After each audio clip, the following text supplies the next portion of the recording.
ખજૂરના લીધે મારા સારા સારા સંબંધો ખરાબ થયા. દેવાયત ખવડાર મારે શું હતું? કઈ દુશ્મની હતી? મારે મેટર જે પહેલા હતી પતી ગઈ, સમાધાન થઈ ગયું, સમાધાન થઈ ગયું હતું. બરાબર. એવી જ રીતના દેવાયત ખવડના સમાધાન માટે ફોન આવ્યો. ભુવાજી ગુમન સાંથલ એમના ફોન આવ્યા. તો હું એવું નથી ઈચ્છતી કે મને સમાધાન માટે કોલ આવ્યા ને એને હું બદનામ કરું.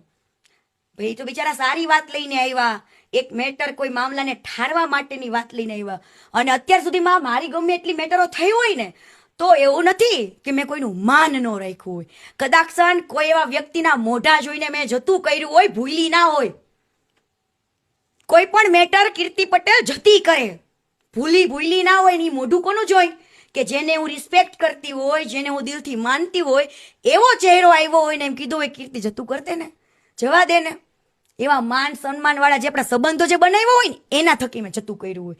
બરાબર. પણ આની અંદર કેવું હતું? હાલે સમાધાનની વાત લઈને આવ્યા, એનાથી મને કોઈ મતલબ નહોતો. ભલે લઈને આવ્યા, મારી મરજી કરવું કે ન કરવું આ તે બધું બરાબર. પણ ગાંધીગીરના વેરાવળમાં જઈને એને વિડીયો બનાવ્યો પબ્લિકમાં જઈને કે ઓલા લુખાવ ને કે હું જવાબ દેવા માંગતો નથી. બરાબર. એ લુખાવ કે આવાન તેવાન મને બધું બોલ્યો ત્યાં જઈને પબ્લિક સામે સારું થવા માટે. એટલે મેં કર્યો